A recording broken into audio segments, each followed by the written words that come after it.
शुभ सकाळ मंडळी, स्वागत आहे तुमचं आजच्या एका नवीन व्हिडिओमध्ये। आज पार्लरची ऑर्डर होती, हेअर हिना अप्लाइंग, पेडिक्युअर आणि वॅक्सिंगची ऑर्डर होते। पटापट सरसरीत रात्री आदल्या दिवशी मेहंदी भिजत घातले। मेहंदी भिजत घालत असताना ह्यामध्ये मी lemon tea, coffee powder, green tea, त्याचबरोबर आयुर्वेदिक ऑइल्स आणि आयुर्वेदिक हर्बल पावडर्स मी ह्यामध्ये टाकते।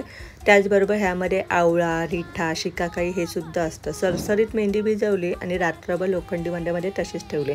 त्यामुळे काय होतं की लोखंडाचे सगळे गुणधर्म मेहंदीमध्ये उतरतात आणि आपली मेहंदी हेल्दी होते। स्काल्पला सर्व पोषण मूल्य मिळतात। हेअर आपले खूप छान असे शायनी होतात आणि हेअर ग्रोथ व्हायला सुद्धा मदत होते। दुसऱ्या दिवशी जाऊन क्लायंटच्या घरी मेहंदी अप्लाय केली। क्लायंटला आधी विचारते, परमिशन घेते की व्हिडिओ करू की नको। त्यांनी जर परमिशन दिली तरच करते। त्यांनी मला फक्त हेअर हिना अप्लाय करण्याचा व्हिडिओ काढायला सांगितलं होतं, त्याप्रमाणे केलं। त्यानंतर मग मी वॅक्सिंग केलं आणि पेडिक्युअर केलं आणि बघा आपले सगळे ऑर्डर कंप्लीट झाले। भेटूया पुन्हा अशाच एका नवीन व्हिडिओमध्ये। Bye bye.